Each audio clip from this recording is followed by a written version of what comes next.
We are in studio or something like that, in Zoom. I'm not sure what it is.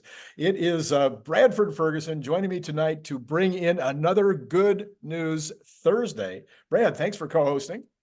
Yes, of course. We had good news today, another up day. That is 3 in a row. Update of Cybertruck or what? No, up on Tesla. Hey, yeah, there we Up go. days. Yeah, I mean, holy mackerel. When was the last time we had 3 up days in a row? It must be a trend or something. I asked Jeff Lutz last night. I said, is Cathie Wood managing to hold the entire stock up all on her own since she's been buying like every single day? He's not the only person buying, I hear. Oh, is that right? Mm-hmm. What do you hear? Oh, okay. Oh, you can't tell me. All right. Well, there's certainly, all right, let's dive into this. And in fact, we'll go to Dives Tech, which is Dan Ives over on X. And he says, we believe the uncertainty around Musk at Tesla and the overall AI initiatives has been a 40 to 50. Is that AI? I'm sorry, I may have misread that.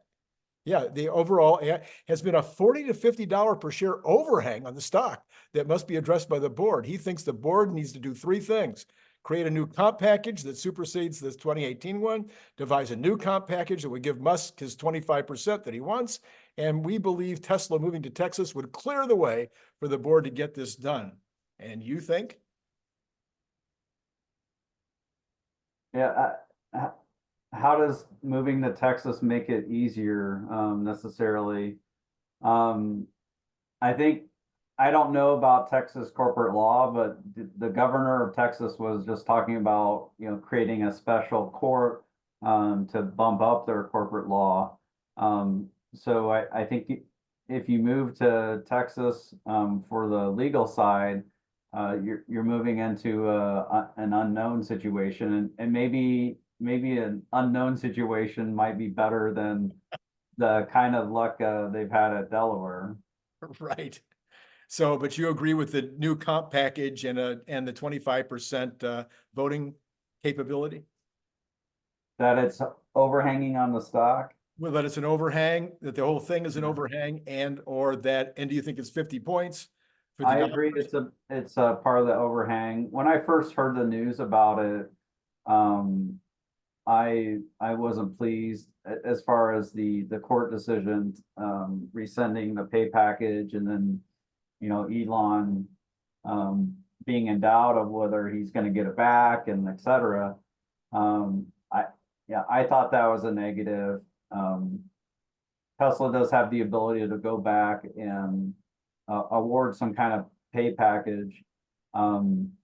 But I just did a video with Andrea S. James, and we talked about this, and she made a great point in that institutional investors don't have as much of the feels for Tesla as we might, and they're not just going to award Elon this money again.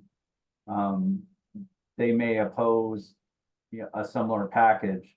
So I'm guessing if the board tries to do something, they may have to go a bit of a different route.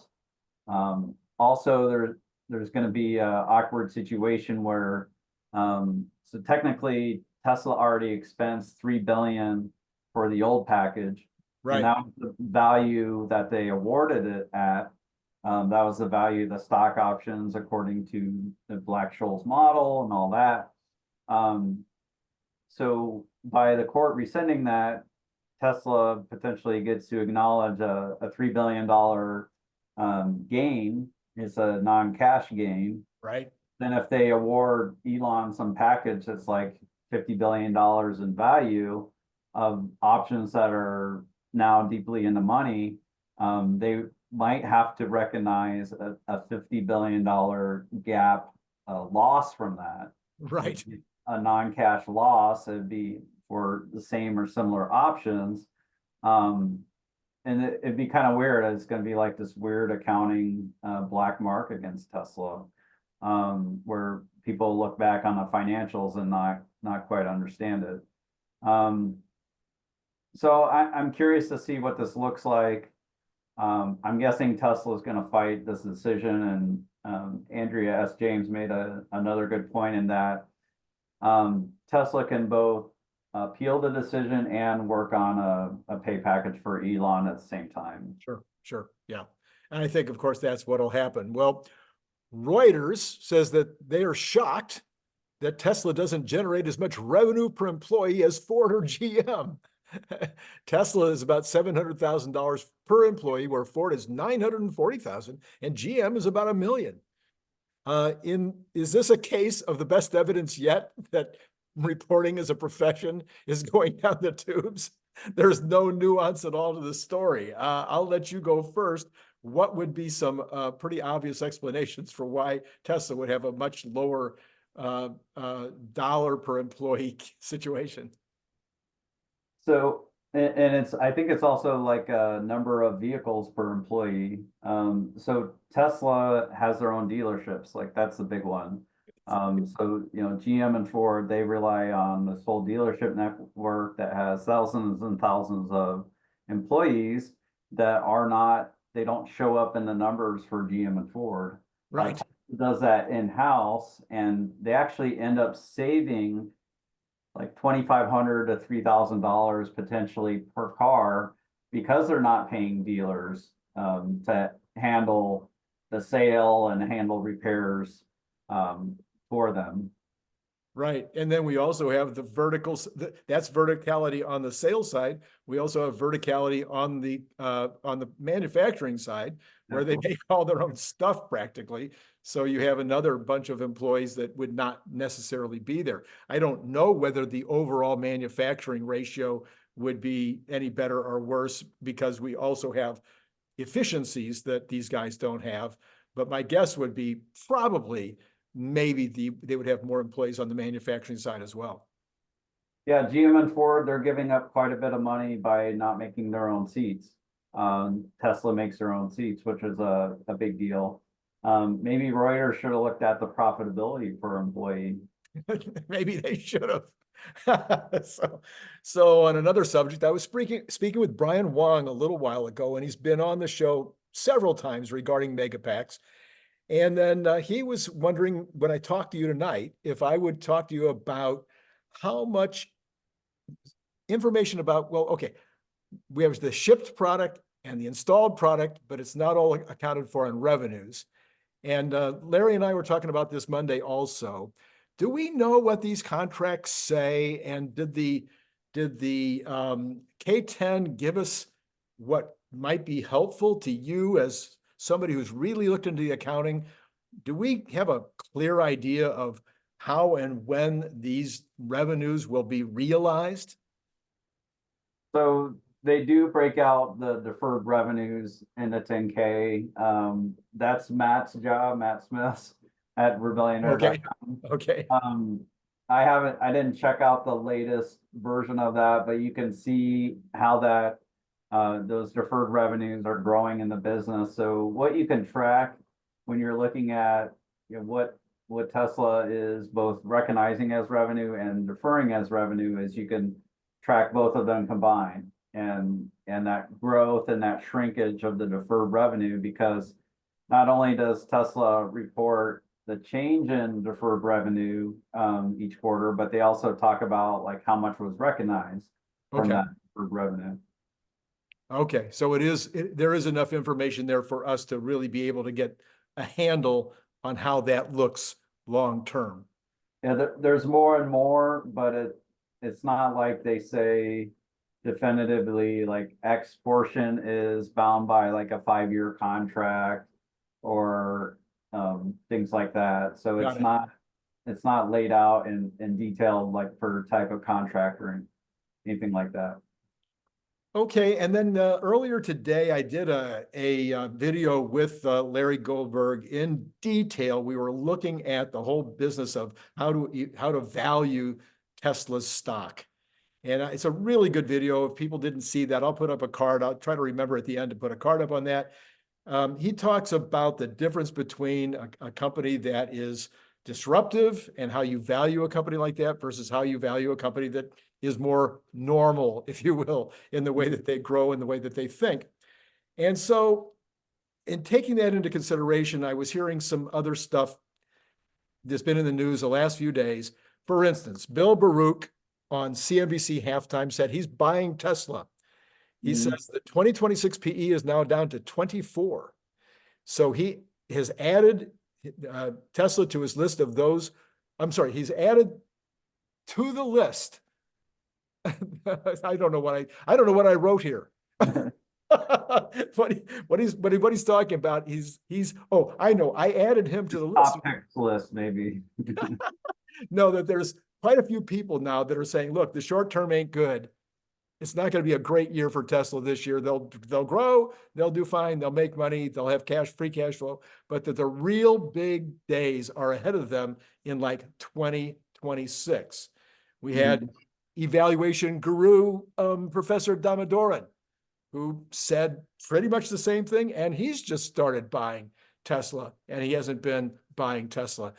There's others. I could go down a list of several others that have been on CNBC the last couple of days. We've also got, yeah, we've also got, how can I, Cathie Wood said it. And then Dan Ives congratulated her on saying it. So is 2026 the year, or should we be valuing Tesla right now in terms of 2026? Yeah, I would. When you think about the Gen 3 model, Tesla's talking about bringing that online late 2025. So it's not suddenly going to be making 5 million a year in late 2025. The ramp would be starting in 2026, and that should be something that becomes wildly profitable pretty early on. The other thing is, Megapack, that factory should be made in going strong in China in 2025. So you got them both going 2026. The robot, I think, is like a push this year financially for Tesla. But then next year it's going to save them $1 billion, and then a year after that it'll save them $10 billion. Yeah. That's just my opinion. Yeah. Not financial advice. So I think a lot of things can come online, and Tesla should have a much better FSD bare minimum, even if they're not running robotaxis, with a very useful FSD, having a much higher uptake rate, going into millions more cars. Maybe we're at 3 million a year by then, I don't know, but the take rate on FSD, like what percentage of customers add it to their vehicles, should be much higher then.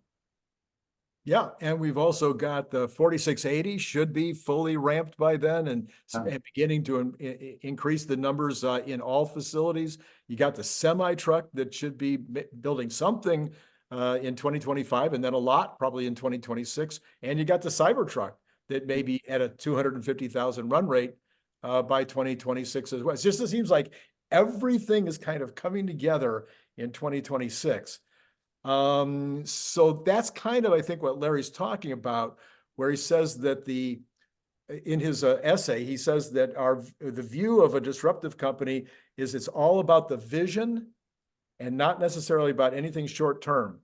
You have to have enough money to run the company, but you're not short terming it in terms of the corporate thinking, the top down thinking. It's about the long term, keeping your eye on the vision, and then disrupting yourself along the way in order to make sure that you're fully engaged in the vision. Does that make sense to you? You think that's a wise way to look at it? Yeah, and that's what I remind myself of whenever we have like a quarterly earnings report.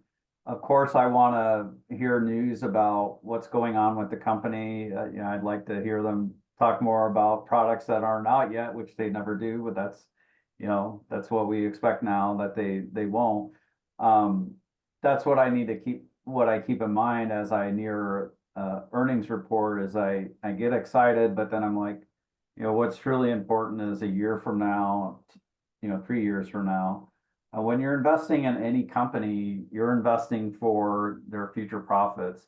And as soon as they report that earnings for the latest quarter, that was in the past. Yes, yes. So you value a business on what you think it's going to do over the next 10 or so years. And so that long-term vision and pushing toward the vision is extremely important. So moving along to the whole advertising story, we've got this week Tesla extended the Cybertruck tour to Japan. It's Mhm. showing at 2 car shows. It began advertising on X in the US and Japan. And just today, they started doing YouTube shorts.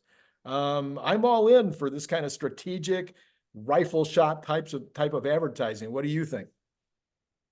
Yeah, targeted, you could measure how sales change as a result of this. So one of the car shows was in DC.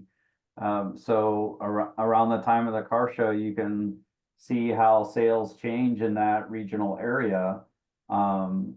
Advertising in Japan, using the Cybertruck for ads. So I think using the Cybertruck for advertising is really smart, even though Tesla isn't making many right now.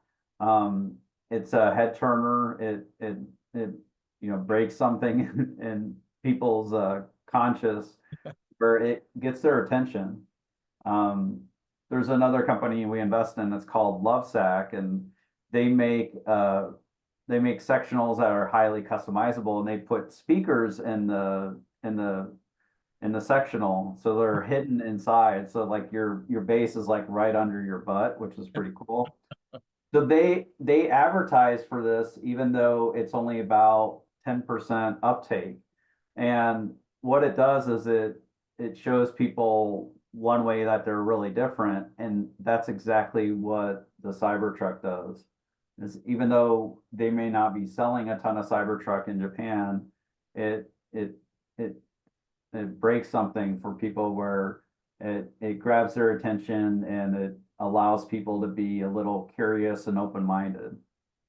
Yeah, I have a theory. I haven't discussed this one with you yet, but I have a theory that a lot of the folks that are the retail investors who love Tesla and follow Tesla, they're very interested in the mechanical aspects. They're very interested in the new stuff.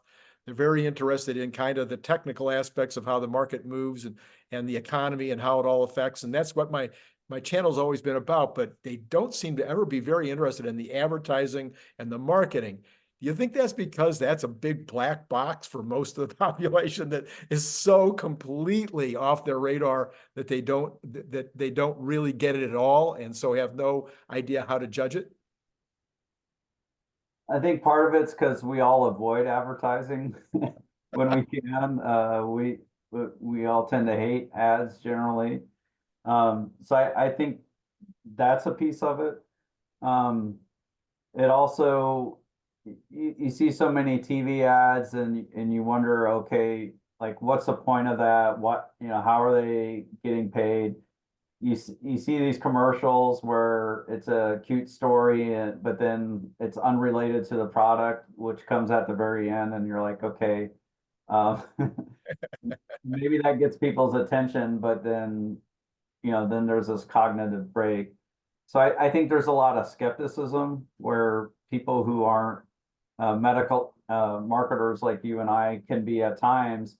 They don't understand how targeted you can be with advertising, and you can measure every step of the way, where you measure these different costs at each step and the percentage of people who move from one step to another, and what they click on or whatever.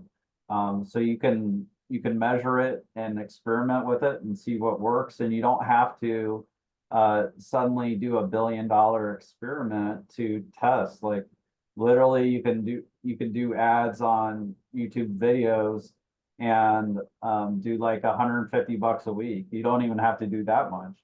And then you just run a bunch of different ads and see which ones work better than others, and then you kind of like become like this geneticist where you crossbreed things and you try different stuff, and the ads that are working, you just keep adding more budget to them. But the tricky part about internet advertising is you can't just like 10x your budget if something's working from one week to the next. You got to do it a little more gradually. So I'm glad to see Tesla trying out car shows, and leaving Cybertrucks, like all the Cybertrucks that are in Tesla centers today. I really hope they don't sell them, that they leave them in there, because they do get a lot of attention and people spread the word. Like if they see the Cybertruck at Tesla Center, they're gonna tell their friends and family about it. Well, on a very unrelated, well, I guess it's related sort of subject, you jumped into the Elon Musk should get a filter debate after Chuck Cook said that he's no longer a fan of Elon Musk, or at least heading that way. Chuck Cook was kind of upset that Elon, he even said, look, I agree with Elon on a lot of his political stances, but he said, I'm not happy with the way he's expressing himself. And it appeared that you were kind of leaning Chuck's way. So tell us how you feel about that and what you think it has to do with the stock, with the perception by consumers as well as investors. What's on your mind in all this? So I did make a joke about it. I said that Elon, so Chuck Cook is like the unprotected left turn uh, Tesla self-driving guru, and I said that Elon took an unprotected right turn, and Chuck had to intervene. And one thing Chuck said in his tweets was that he was temporarily muting Elon.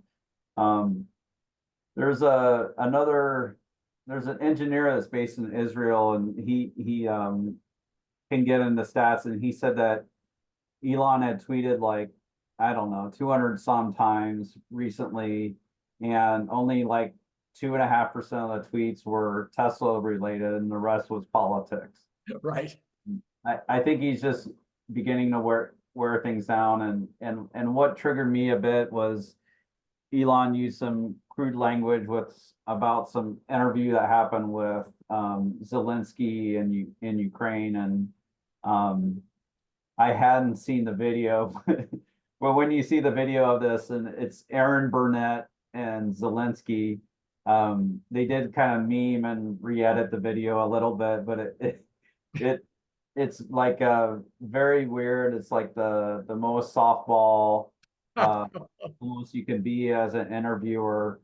So it's like very cringe. And so I could see why Elon had his reaction to like how some reporters are treating people, especially Vladimir Zelensky.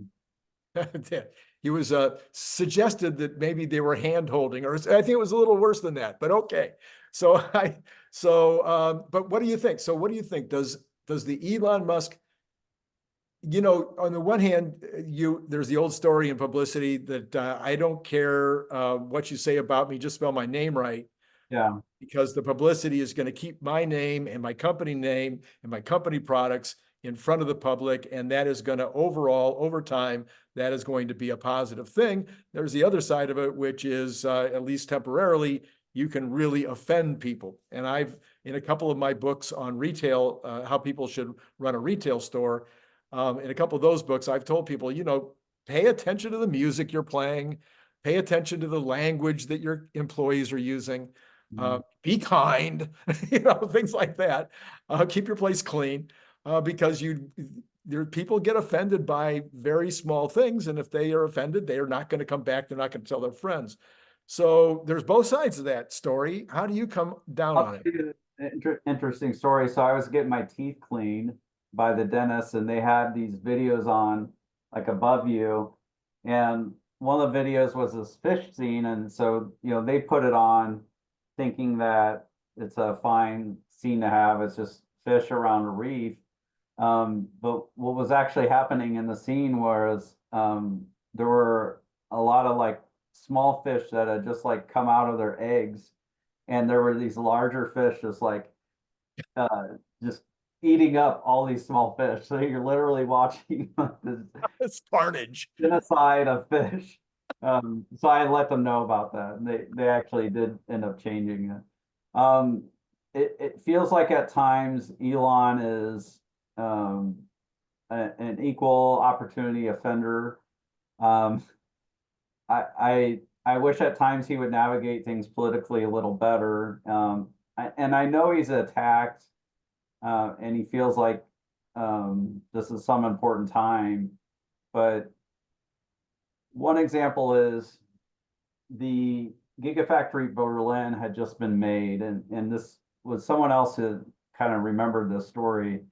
Giga Berlin had just been made, and a politician asked Elon about the water situation. And this is a sensitive subject because water is really important in Europe. There's a history of contamination, so they want to like make sure the water doesn't get contaminated. But the truth about the Tesla factory in Berlin was that it uses much less water per car than a BMW or Volkswagen or anyone. And like the biggest user of water in the area was a coal mine. Right. So, Elon could have touted that it uses much less water. We know how important water is to you and how important cleanliness of the water is. And here's the things we're doing to, prevent spills or accidents from, getting into the solution. But instead, when this politician asked Elon, Elon got defensive and said, well, there's plenty of water in the rivers and you have a ton of water. So he made the politician look bad. I see. So I think sometimes Elon could navigate things politically a little better. But we all make mistakes. I just feel like he doesn't need to fight every fight. It seems like, and this is not true, I'm making an absolute statement. It seems like every issue Elon is weighing in on, and he doesn't need to fight every battle. Yeah.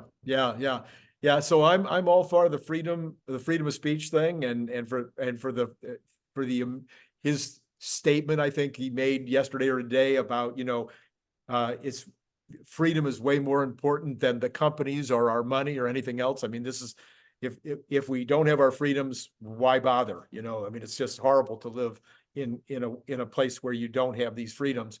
But I would have to agree that I sometimes cringe. I cringed on that very statement that you were talking about. I'm still cringing even after you explain how it was appropriate, because it's not unnecessary to be as sophomoric as that in the way that you express yourself. I will say Tesla has done some really impressive things. So 100% owned factory in China. Yeah, I think there's, something that Tesla promised them, for that, and it wasn't the technology. Let me think here though, but the other part was, I think the reason is they promised to pay the profits from that factory to China instead of like, doing some weird accounting thing where they somehow make all their money in the Bahamas and then that's the tax rate. Right.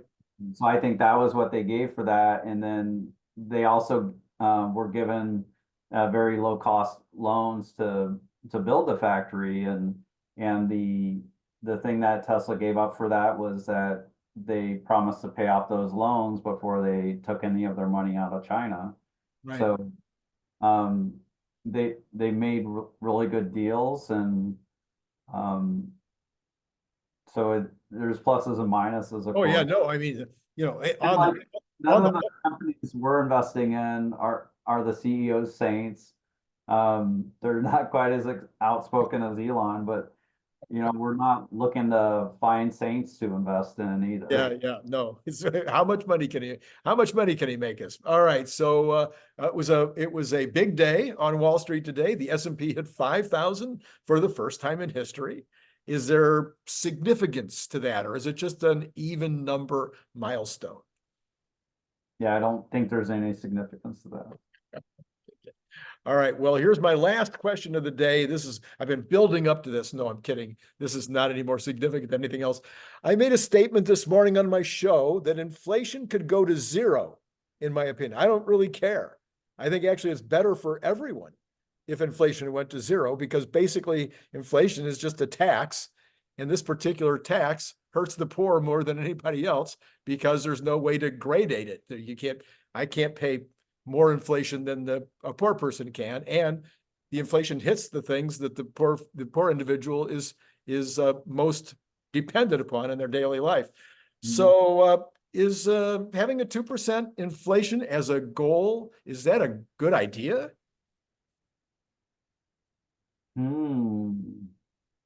Well, talk a little more. Let me weigh in after I hear a little more of your case. Okay, so in other words, the Federal Reserve has determined, and basically central banks all around the world, and the apparently the Federal Reserve has a mandate from Congress to maintain inflation at some level, but the Federal Reserve has chosen 2%. Why not 1%? Why not 3%? Why not 0%? Yeah. You don't like to go into deflation if the deflation is based on lower economic activity. But if you have deflation, like my television that I bought last year for $1,200, a 78-inch television, it's incredible. 10 years ago would have been $20,000. That's good. That's good deflation. So I'm not 100% sure, other than helping the government to devalue the dollar, which allows them to run larger deficits. I'm not sure what the benefit is to everybody of a 2% inflation as a goal. So in college, I double majored in statistics and economics. That doesn't mean I know much about economics, but the thing I've wondered is, why try and control inflation if an economy is running hot and prices are going higher? You almost want to let them go higher, and then people should produce more, and then eventually more gets produced, and then prices come back down. And with deflation, I think the fear is if you go to zero inflation or you go to deflation, the fear is that people just overly defer their purchases. Yes. I think that we should have less spending on things that are like leisure related, like eating out. Like eating out isn't a necessary thing. That's just it's just a weird opinion. Like that's one of the wasteful things. It's like good for an occasional treat, but it's like, I think there's a lot of money spent there that doesn't need to be. But going back to deflation, China actually had pretty strong month-over-month deflation. Yeah. Negative 0.8%. Yeah. Very strong. And in China, I don't know how many years. I feel like it's been over 25 years, but I could be wrong. They haven't had a recession. Right. So and they've had huge growth. Huge growth. Yeah. They more or less like outlawed the business cycle in a way. Right. So now they're having a big adjustment. I think they should allow a recession. I think they should allow deflation. You need to let things kind of come back. Like an economy is like a natural system, and prices are a way of letting it overgrow, and then it overgrows, and then it's got to come back. Then the fire has to go through or whatever. Yeah. So it's I think it should, that big macroeconomists or big central banks should allow inflation to go wherever or to cross into deflation. All right. Well, that's a great take. Well, it's that time where we kind of look at what's going on the market. Let me say one more thing. Sure, absolutely. Do it. I forget who this was, but I think it's on Fox News, and they were talking about the Fed, and the Fox anchor asked the commentator, who should control interest rates, or like if the Fed isn't going to set interest rates, who should set them? And they said, I think the market should set interest rates. Yeah. So I thought that was really interesting. Yes, well, there you go. So that confirms your theory. You have one other person in your camp, so you start building a following here. All right, we've got Tesla down a whole 17 cents in the after hours, but it was up $2 today. And like I mentioned when we first started, it was up 3 days in a row. So we're sitting at 189 right now. Do you have a medium term expectation at this point? Do you think we've kind of are getting some momentum on the upside, or what do you think? I think that if we don't have a recession, we're closer to a bottom than anything. If we don't have a recession? And Yeah. where are you on the question of a recession right now? We'll wait till see if it happens or I not. see. I'm s- I'm still sitting on my 50-50 notion that if we're going to have one, it probably starts in about 4 months and it probably lasts only a couple of quarters. But who knows? As you mentioned, we'll find out when we find out.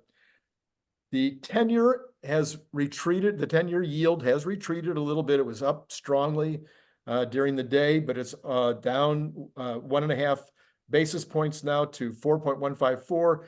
I have an absolute maximum top on that at 4.2. I'm telling you, it's not going to go over 4.2. Just listen to me. But of course it could, but I can't believe that it would. Is that your Fibonacci number? That's it. That's it. Yes. So that's not investment advice, but I think there's a real strong case to be made that we're going to see some strong long-term bond action in the short and medium term. Oil went up a little bit today for two reasons. Important reasons, but they're short-term reasons. So we killed that Iranian guy. We killed that leader of the folks that are trying to shoot down our boats in the Red Sea. And so they thought that was creating some tension in the Middle East. And also there was some increase, even though there was increases in the oil supply in the United States, we had decreases in gasoline supplies and other distillates. So we had a little bit of an uptick today to 76.5 in the oil patch, and it's a little bit more up in the pre-market. But once again, I'm predicting that this will not hold. I think the direction on this is more down than up. Do you have any thoughts at all on oil? Not really. I'm curious what the oil market will look like as things transition more to EVs. Like I think it'll cause the oil price to come down over time, and but then eventually, like, a lack of need for oil will cause the price to go up, as like It's very, very possible. Very possible. producers might go out of business. Yeah, that's right. Natural gas continues down. It's amazing. It's now down to $1.88, down another 2% in the pre-market. It is over 40% down now in the last couple of months. I don't know how much lower it can go, but a decent winter and lots of production. I mean decent, meaning a relatively calm winter and tons of production, just going down, down, down. The Europeans, you pointed this out just a minute ago. I mean, what you said is so true. Markets play it out. And right now that we're overproducing natural gas, we're overstoring natural gas. And at some point, everybody will say, okay, we need to adjust. And then the natural gas prices will come back up again. Just that's how the markets work.